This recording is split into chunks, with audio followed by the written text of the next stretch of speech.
So, is privatization or complete shutdown the answer for the national airline that's bleeding cash? Louw of the Free Market Foundation has some ideas on this. He joins us now via Skype. Leon, thanks so much for your time. So, what do you think? Well, the question is, why on earth do they want this? Keep being told it's some sort of national carrier. Banana republics have national carriers nowadays. And this is a direct transfer of wealth from the poor to the rich.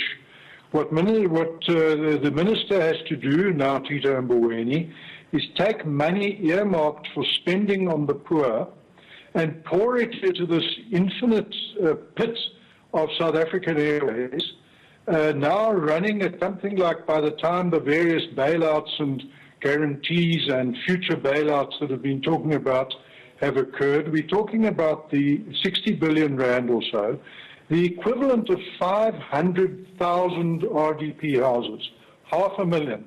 In other words, enough money to completely end the housing shortage. There will be no more shacks left if we stop bailing out this silly thing of South African Airways.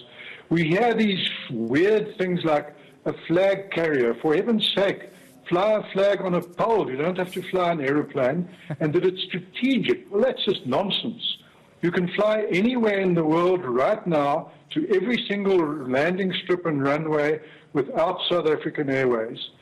Minister Gordon said that 50% of the market share has been lost. He's wrong. It's 75% of the market share. In other words, we have been paying money, billions of rands, to privatize South African Airways. It's 75% effectively privatized. Yeah. We have not yet heard a plausible reason why on earth the government keeps this silly old apartheid dinosaur going. No one else in the world does this sort of thing anymore. All major airlines are now private or have been shut down, and only silly banana republics still want a so-called national carrier. It sounds nice, but it's nonsense. So isn't government doing this, protecting SOEs as a whole, so that in the long run, maybe if it's run properly and adequately by the right people, we will make money from state-owned enterprises and the national carrier, for instance? Is that not thinking ahead, and maybe we'll get it right eventually? No, that's as silly as having a government grocery store competing with Pick n Pay and Woolworths and ShopRite and so on, which runs at losses year after year after year, which no one wants to use. The market share keeps declining, and the governments keep saying that for some reason it wants to stay in the grocery business. There is no reason whatsoever for it to be in the airline business. It must get out, and it must start doing what it's meant to do, which is to provide services. And as I say, there would be no more shacks in South Africa, none at all, if we didn't pour money from the poor into the pockets of the rich. The poor do not fly. The rich fly. And the money is taken. It's not taxpayers' money. The government doesn't come and ask taxpayers for more money.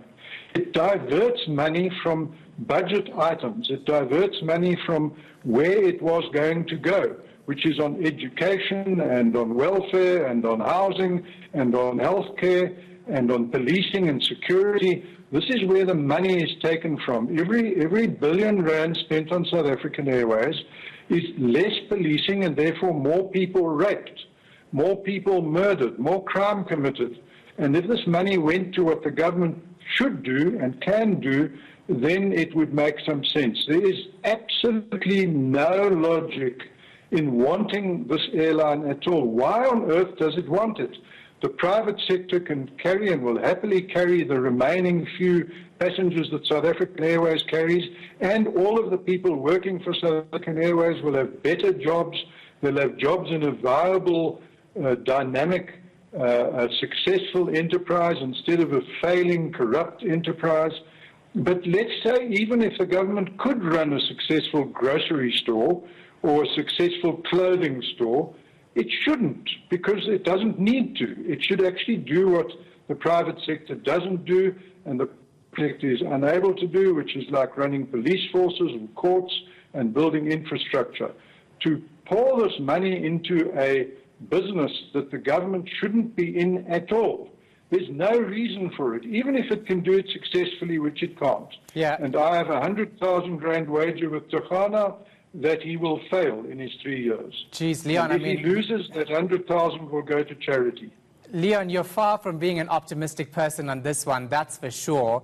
I mean, the Institute for African Alternatives has done research specifically on SOEs, including the national carrier, and they believe that it would be a disservice to our economy. In fact, they say that the sale of an SOE results in a once-off cash injection but robs governments and by extension the public of the opportunity to basically generate continuous revenue from dividends of a well-run SOE. I mean, that's the long-term picture that they believe can actually happen under the right leadership. Do they also believe that rivers will run uphill under the right leadership? The point is, all of them run at losses, pretty much, with one or two good exceptions like Nexa that produces nuclear medicine. But essentially, why do they want to run government state-owned enterprises where the state is not needed and where the state is bad at it? It's as much of a fantasy as wanting to make rivers run uphill. It's like saying, if we have the right management and the right turnaround strategy and enough bailouts and enough subsidies and enough guarantees and enough waste, that rivers will start running uphill. They won't. This is it's some weird fantasy. It's like wanting a fantasy of the government to be in the grocery business, or the government to be in the farming business. It's no good at it. It must stay away from what it's bad at doing, and it must stick to what it's good at doing. Well, let's talk about Telkom then. Partly sold off, still profitable, as some say, and we got that as a matter of fact. Can we not do something similar in that regard? Well, let's understand that Telkom was supposed to be increasing the number of telephone lines and telephone connections, and I forget the actual numbers, but they're quite spectacular. They were meant to be providing phones to the poor. In fact, the opposite happened. The number of fixed lines collapsed dramatically. Telkom has gone into the cell phone business, and what has happened is the mobile phones have taken over and done what Telkom failed to do. And the only way to get Telkom to be remotely viable is to get it out of the hands of the state. When things are in the hands of the state, they're in a hell of a state. And to get it to start competing with the private sector, and that's fine if it's private, but there's no even need for it to be there. So these people who have this love affair with state-owned enterprises need to tell us why. Why do they want them? Why do they want them where they're not needed and serve no purpose? And if it's going to do something, even if they are going to be successful, why would anyone want them? Why does anyone want to create a state bank, for example, when private banks are perfectly willing to supply all the services private people want?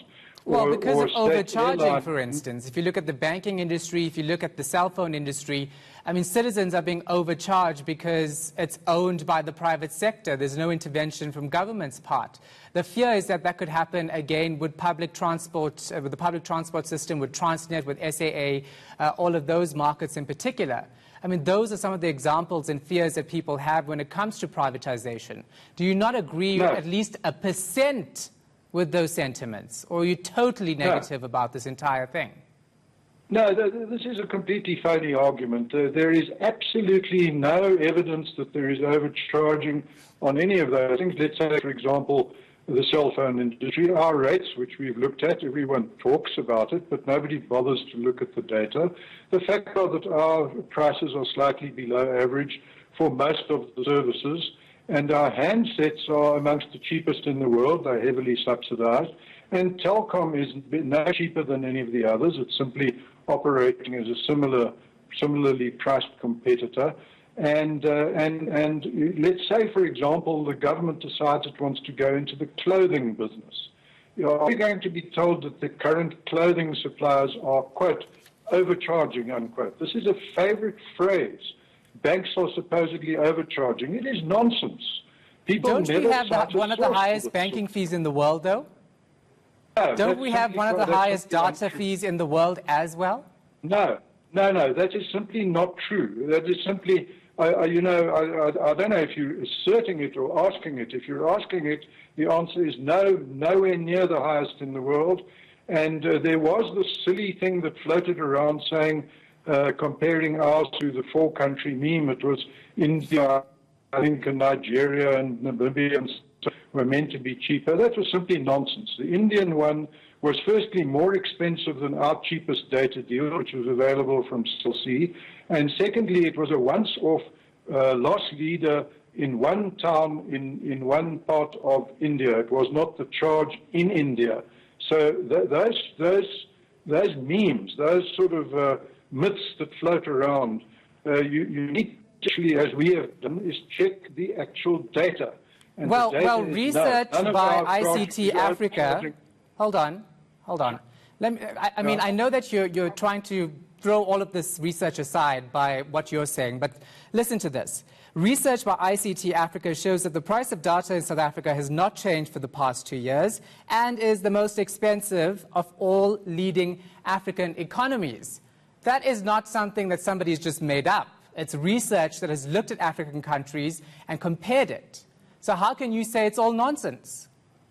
Well, let me just tell you how bad that research is. If I were to say to you, what is the charge of data in South Africa?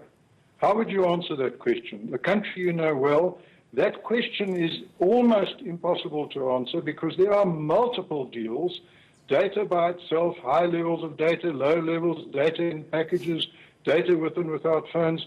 So for somebody to even say the price of data, quote unquote, in Africa, but before they even give you a number, you know that they're talking nonsense because such a number is not available and not acceptable. What you can do is you can try to compare a particular contract or a particular deal or a particular handset, and then you can say this particular deal out of 100 or 200 or 300 that's available in every country is higher in one country than another.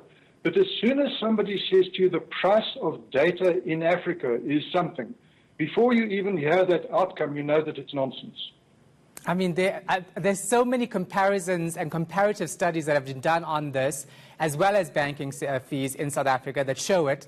I'm not going to get into it because I don't have the time to actually go through all of that. My point was that do you not see any chance of this being successful in terms of a national carrier going forward? Or is it just a negative Nelly stance that you're not willing to change based on what, of course, the research you know? Okay, well, let's say they've had 15 turnaround plans already in the last 10 years. They've wasted enough money for all the shacks in South Africa to be replaced by houses. And why do we think the 16th turnaround strategy will be any different?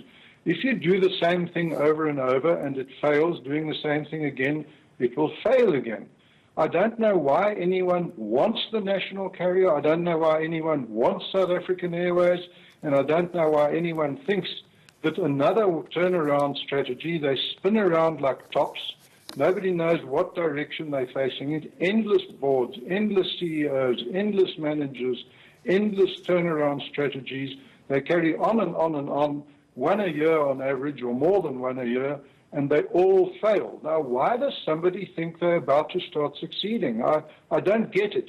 And I don't even get why anyone wants it to succeed. Yeah, maybe there is some hope and optimism given a new turnaround strategy. I think most people in the world live by hope and optimism.